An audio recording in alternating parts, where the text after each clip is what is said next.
ॐ भूर्भुवः स्वः तत्सवितुर्वरेण्यं भर्गो देवस्य धीमहि धियो यो नः प्रचोदयात्। ॐ शान्ति शान्ति शान्तिः। Namaskar, my dear friends. This video I am making on Brahma Vidya or Atma Vidya or knowledge of the self. This video is based on the knowledge of the self described in Brihadarnayaka Upanishad. It is the biggest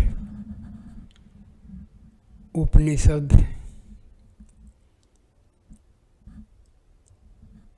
The self-knowledge is explained in a very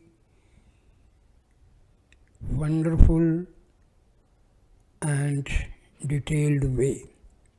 So I start the video. In the beginning, this world was only the self, Atma. Self means Atma, in the shape of a person.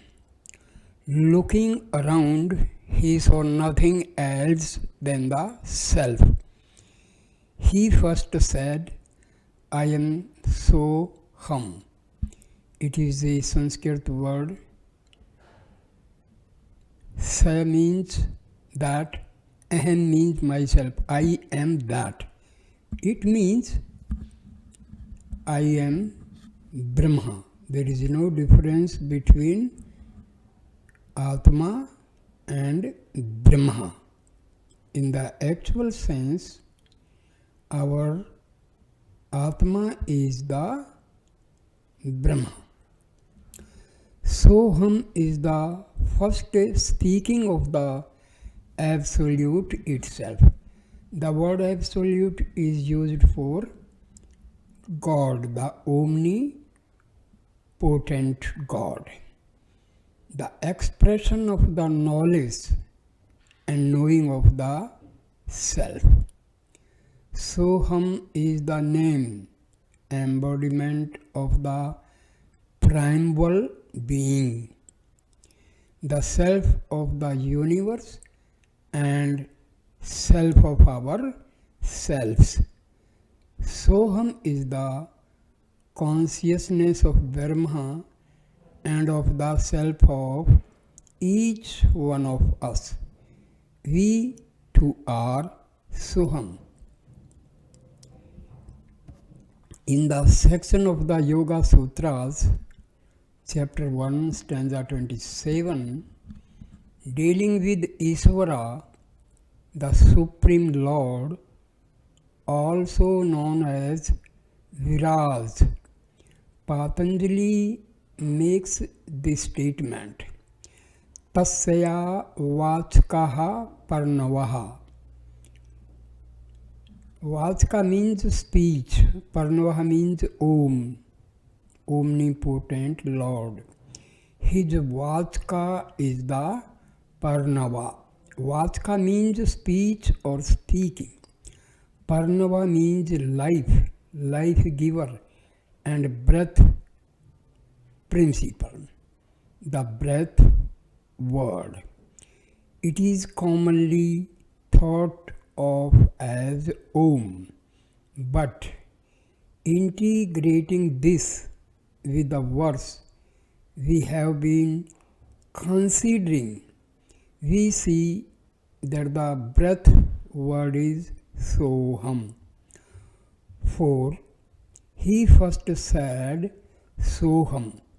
Patanjali continues regarding the Parnava its constant repetition and meditation is the way from it the result. The disappearance of obstacles to enlightenment and turning inward of consciousness. Soham is the breath and life word. Ishvara speaks Soham as the foundation of the universe, as the evolutionary life force within the cosmos and every individual being. This is a key verse in the Upanishad as it relates to both the philosophy of our true nature and the interior yogic process by which we realize it. What is our true nature? Peace and bliss is our real nature. That means real nature of each and every individual is bliss and eternal peace. We invoke our lower self when we say I. But in meditation, we invoke our higher divine self when we mentally intone Soham in time with the breath. See, our ego is known as our lower self and our Atma is known as the higher self. We have to understand this. I, this is false I, ego. The primary thought is I thought, known as ego. So this ego is known as lower self and the Atma is known as the higher self. See why the name lower self is given to ego? Because ego is part of Atma only. When thoughts arise from the Atma, these thoughts only constitute our mind and ego. So both ego and mind are originated from the Atma. So when we say a person is self-realized, it means his mind and ego goes back to their source, that is Atma, residing in the spiritual heart. So both mind and ego merge with Atma and we say the person is self-realized or liberated. So we have to understand these terms very clearly. So when we inhale and hum when we exhale. So during breathing in, the sound comes as a so, and when breathing out, the sound comes hum. So in the process of breathing, so and hum both are occurring. So occurs at the time of inhaling, hum occurs at the time of exhaling.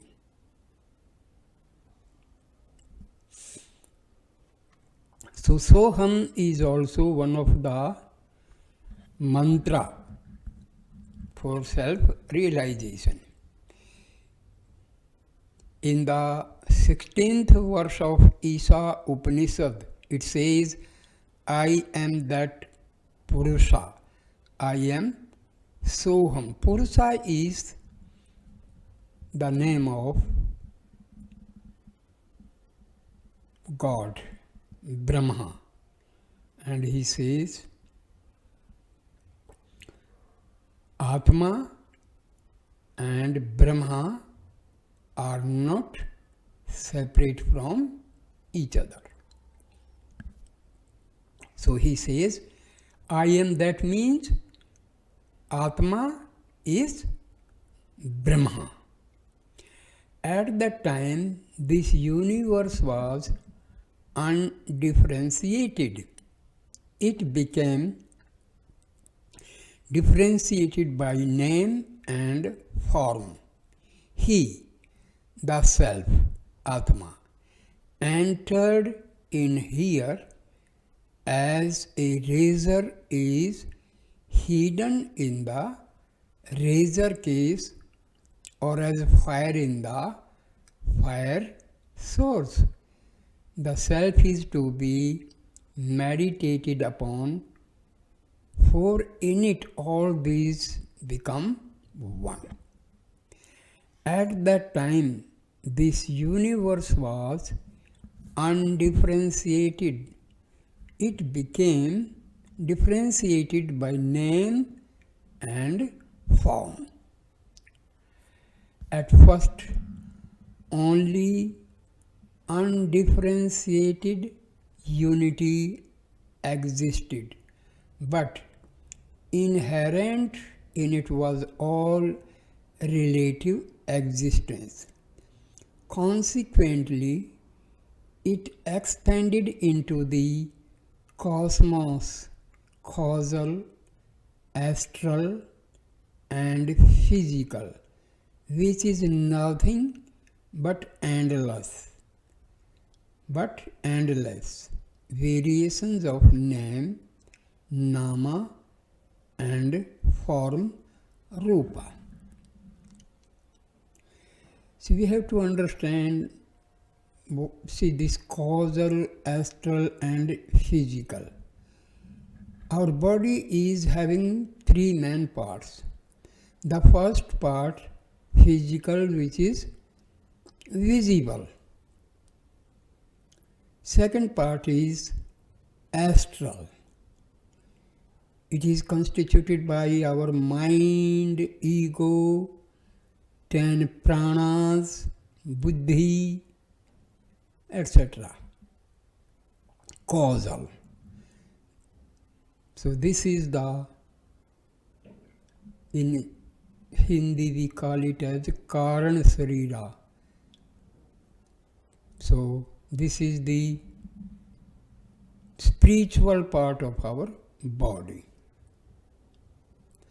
This could only be true because the universe is fundamentally ideational, conceptual in nature, and only an idea or dream in the consciousness of God and all sentient beings.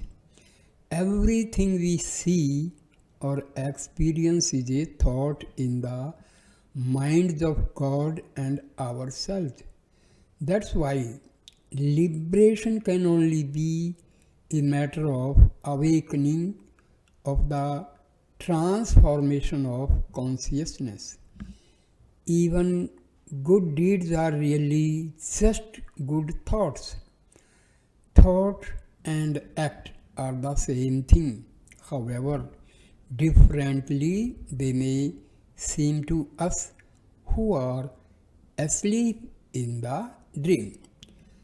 Enlightenment is living awake in the dream. See the recording of Paramhansa Yogananda awake in the cosmic dream. This is why all true yoga takes place solely in the mind. Even if we experience physical phenomena during its practice, and the result we are after are purely psychological. This is a major fact for yogis to know. The only way we can manage in the world of duality is to acknowledge and deal with name and form as realities, which they are, but only temporary ones. It is when we think they are all there is to life here or hereafter that we get into delusion, and the misery of samsara begins and lasts long through creation cycles. To awaken from the dream and be free is an option open only to the yogi who knows I am Soham. Meditation on that which is not the self is pointless. Leaving name and form behind, we must begin with the invocation of non-dual reality, that in the beginning was Soham. That self is dearer than everything else and is innermost.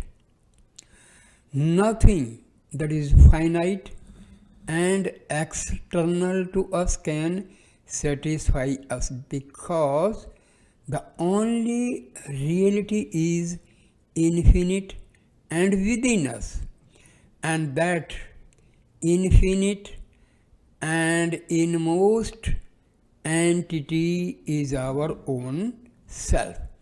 Those who seek the self as not just the highest but the only good certainly see the world around them in a manner totally opposite to those who do not hold the self as dearer than everything else and innermost. Whoever worships another divinity than his self, thinking that he is one and Brahma another, he knows not. So, as per non-dual Advaita, self and Brahma both are the same, there is no difference. If we begin with ignorance, we will end up with ignorance. Those who approach spiritual life with any perspective other than the truth of their identity with the self and the supreme self, Brahma, will not come to the knowing that is really self-realization. The awakening into the consciousness of the self and Brahma, the self of the self. Even if one performs a great and holy work, but without knowing this, that work of his is exhausted in the end. One should meditate only on the self as his true world. The work of him who meditates on the self alone as his world is not exhausted, for out of that very self he creates whatever he desires. All that we attain outside the knowledge of the self will melt and vanish away. This is the simple truth. Therefore, Brahmgyana, knowledge of the self should be the central pursuit of our life.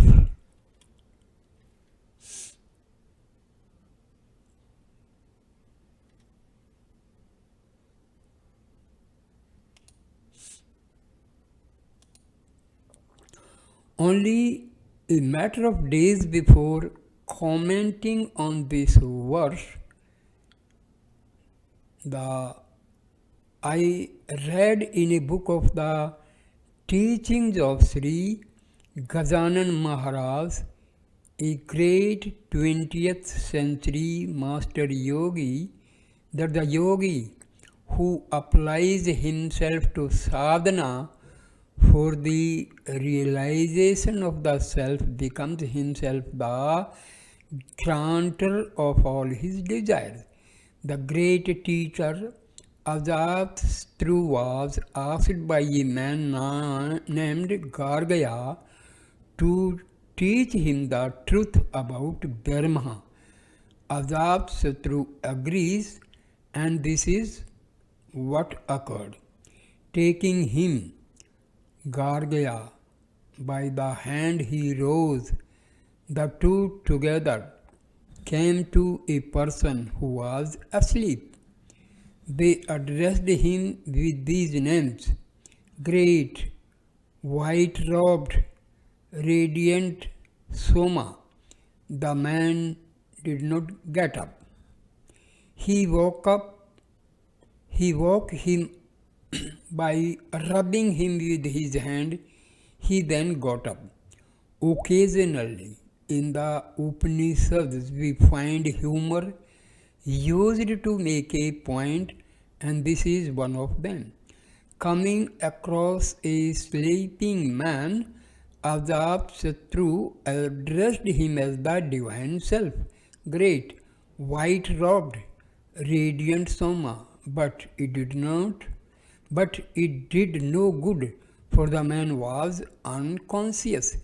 It was pointless to address him at all. In the same way, all the positive, affirming and philosophizing are worthless if the speaker and the hearers are spiritually asleep. Such sleepers do not need high-sounding words about the self. They need to awaken. So, Ajatshatu shook him until he woke up.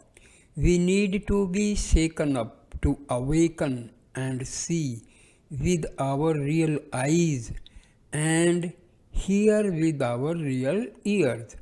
Otherwise, nothing meaningful will go on. The truth being spoken to us means nothing if we are not awake to hear it. Yoga is the great awakener. Other factors can disturb our sleep, get us to open our eyes a bit, and then go back to sleep and just mumble and turn over and sleep on. But yoga alone fully awakens us. All the religion and PT mean absolutely nothing if we are all the religion and PT means absolutely nothing. Here PT means purity. Mean absolutely nothing if we are not awakened clear in the mind. Verily, not for the sake of all is all dear, but all is dear for the sake of the self. Verily, it is the self that should be seen, heard of, reflected on, and meditated upon. Verily, by seeing of, by the hearing of, by the thinking of, by the understanding of the self, all this is known. The self, Atma, is of the nature of bliss, Ananda. When something makes us happy, it is not the thing itself that is the source of happiness, but rather the touch of the joy, that is the self which we experience. Actually, our response to that thing opens the barrier between us and the self for a while, and like the light coming through the shutter of a camera, we get a flash, a glimpse of the bliss of self. What we are really valuing is that touch of the self, but in our ignorance, we think those objects are the source. Therefore, it really is because of, for the sake of the self, that they are thought by us as a dear. The wise seek to know the self through study, deep thought, and meditation upon the self. And we are assured that by the seeing of, by the hearing of, by the thinking of, by the understanding of the self, all this is known. To know the self is to know everything. To not know the self is to know nothing. As a lump of salt thrown in water becomes dissolved in water, and there would not by any of it to cease forth as it were, but wherever one may taste it, it is salty indeed. So verily, this great being, infinite, limitless, consists of nothing but consciousness, samjnana. Nothing exists but infinite, limitless consciousness, Brahma. There is no place or no thing that is not essentially consciousness. The self-realized person perceives this directly and continuously. The enlightened individual does not go into a kind of non-dual coma in which nothing is perceived. Rather, those who know Brahma still hear and see names and forms as before, but now they know that they are seeing only the Supreme Self. They do not just believe that, they perceive that to be so. Only the one remains, however many things might be seen in the cosmic dream. This shining, immortal person who is in this earth, and with reference to oneself, this shining, immortal person who is in the body, he indeed is just the self. This is immortal, this is Brahma, this is all. That means our Atma resides in our spiritual heart, and this Atma is another name of Brahma. So I end this video here. The next video will continue on the same topic of Atmagyan or Brahmgyan, of the knowledge of the self based on Brihadarnayaka Upanishad. So second video will start with this last paragraph of the first video, this shining immortal person. Thank you, my dear friends, for watching this video. Please like, comment and share the video and subscribe the channel. Namaskar.